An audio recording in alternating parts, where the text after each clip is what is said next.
I don't think I can take any more of this.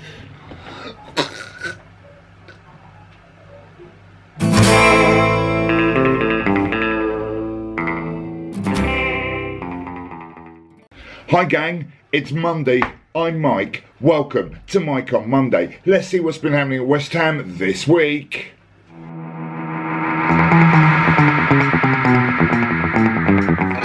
Well gang, what a great week it's been this week, hasn't it? West Ham, no, great is probably not quite the right word, but you get what I mean. It all started on Thursday when Rockin' Slaven in his pre-match press conference said that he thinks that one of the main reasons West Ham have struggled at home this season is because of the green surround and the edge of the pitch at the London Stadium. And I think he could have a point because apparently that's disorientating the players. And if you think about it, just how many goals could Brighton have scored if it wasn't for that green bit round the edge of the pitch? And not to mention, there's other teams that have royally stuffed us on a regular basis, like Manchester City, Arsenal, Liverpool, Manchester City again. I mean, they could have clocked up double figures if it wasn't for those disorientating green bit round the edge, mucking up the passing angles. Oh, Slaven, you're a star and a half, you are, mate.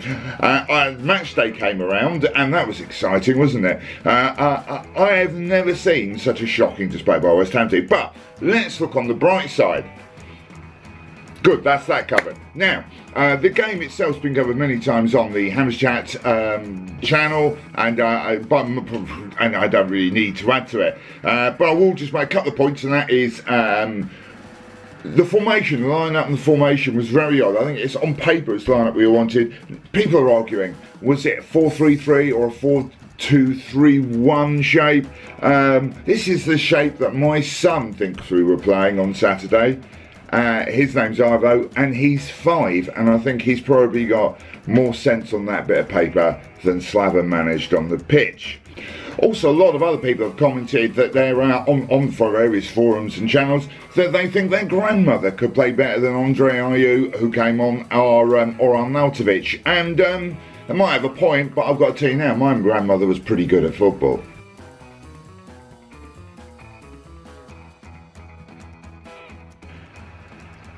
But what really made me laugh was Slaven Bilic's post-match press conference when he came up with a brilliant defence of we were poor last season and he turned it around and got us out of trouble, and now we're poor again this season, he can turn it around and get us out of trouble again. So what he's basically saying is we were shit last season and now we're shit again. Thanks, Slav. So what you're saying is we were shit last season, we're shit again. If he stays, we will be shit again. That's a rubbish defence, Slav. You're a lawyer. That's kind of worrying that you think, oh, well, what happened was, Your Honour, I killed someone, and it was terrible, and I went to prison and paid the price, and now I'm out again, and I've killed someone again, but, I mean, I will go to prison again and pay the price again. Oh, brilliant. What great logic that is. And the upshot is this, by the time Sunday wheeled round, it's blindingly obvious that it's now a question of when rather than if. There's also a load of stuff going on at the moment about can we get a decent replacement, who can come in on a temporary basis. There is the social media is rife with stuff that we're looking for someone else. Well, I don't know if we'll have someone in this week. We'll probably end up going to Palace with Slav again, but at some point he will be gone, which has led to huge speculation of who is going to come in and be the next manager, and that has been covered again elsewhere. But I have put together a little top 5 countdown, 5 to 1 in my pop pickers chart, who we definitely don't want as our next manager.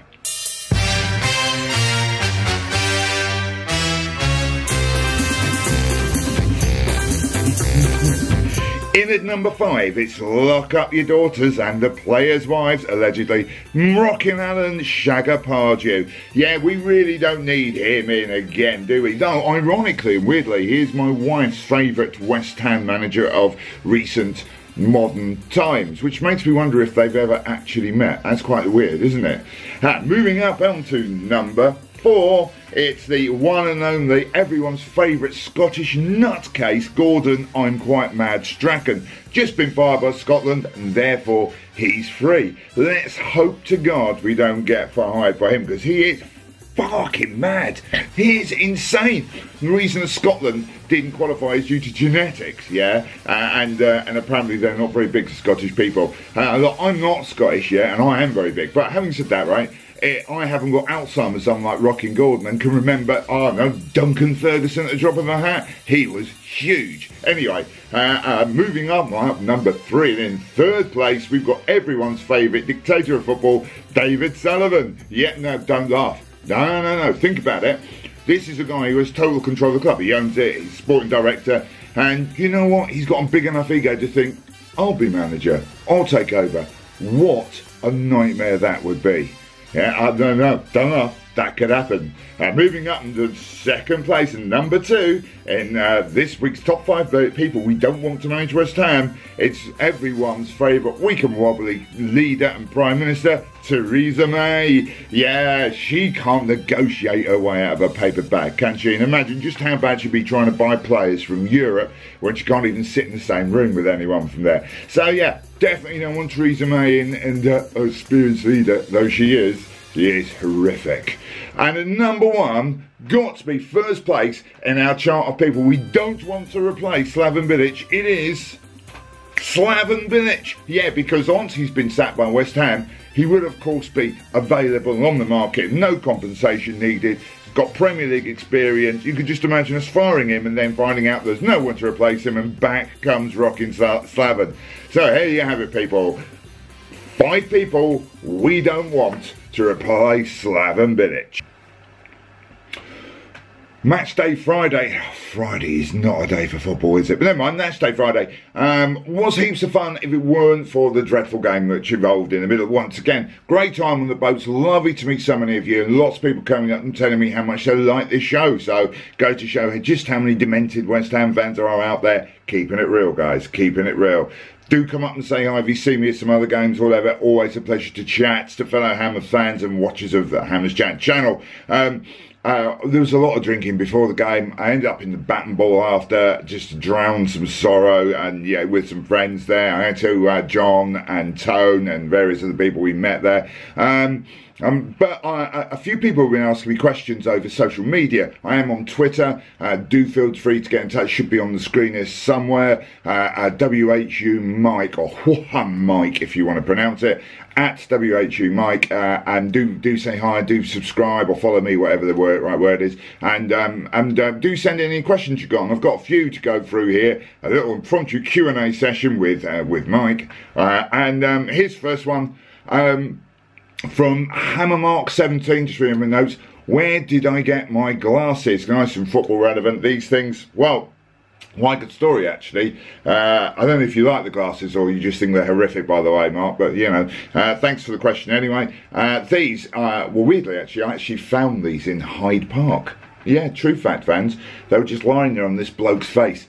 And I thought, I'm having them, because what's he going to tell the police? There was this really big hand officer, and then it disappeared. Yeah, there you go, found him in Hyde Park. Question 2, and it's a bit personal this, but it is by someone whose Twitter handle is @cumguzzler69, which makes you think there must be Cumguzzler 1 to 68, but that would be too weird. So, and they just asked, and here's a bit personal, how old are you? How do I put this?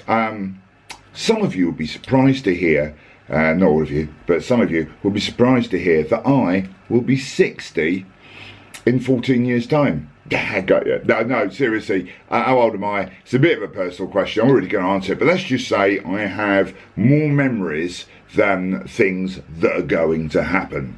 If I was a day at the office, I wouldn't be clocking off time, but it's definitely after lunch, and I wouldn't be starting anything long term. You get what I mean? And finally, I've got something through here. By the way, here's another thing. No one's asked me this by Twitter, but here's just an odd thing. That when I die, I've decided that I definitely want to be buried and not cremated, because it's the only time I'll ever be able to afford real estate in the southeast of England. But hey, the final question here, and it's a good one, from Sam Salter Woo. That's Sam Salter WHU. Thanks again. He simply asks, will we ever win another game? Yay, football related. God knows. Right, let's have a look. What we got coming up this week? We're away at Spurs in the Haribo Cup on Wednesday night. I'm not going to. I'm going to watch it on TV. I think they're going to play a team of kids.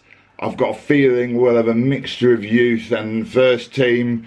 But frankly, if we play like we did on Friday, I think I could round up a pensioners 11 that could beat us. So, no idea if we're going to win that one. We're away on Saturday to Crystal Palace game. I am going to, so hi guys if you're going to that. Again, I've got a feeling they'll do us. I really do. I'm really quite frightened of when. So the answer is, Sam, will we ever win another game? Probably, but probably not while Slav's here. So that's it for this week, guys. Hope you enjoyed Mike on Monday. Don't forget to subscribe to Hammer's Chat. It's absolutely fab. Like if you like the video. If you didn't like the video, don't. Do leave some comments. Do say hi. Leave any comments you agree with me or disagree with me. Maybe you think Alan Pardew should be manager. Oh, don't help us. Or whatever you want to say about it, do leave a comment. Do you know what? This is going to be a monumental week for West Ham this week because it is really up in the air. This whole video could be completely out of date within 5 minutes, but of it going online. But who knows? It's going to be a real interesting one. On the other hand, given our board and how rubbish they can be, nothing might happen. Nothing at all. They might decide to try and stick with Slav. In that case, that's all. We're going to have one hell of a big ground to play in the Championship with, aren't we? So that's it for this week, guys. Do come and watch me again next week for Mike on Monday. Until then, all I can say is, come on, you Irons. Please, come on, you Irons.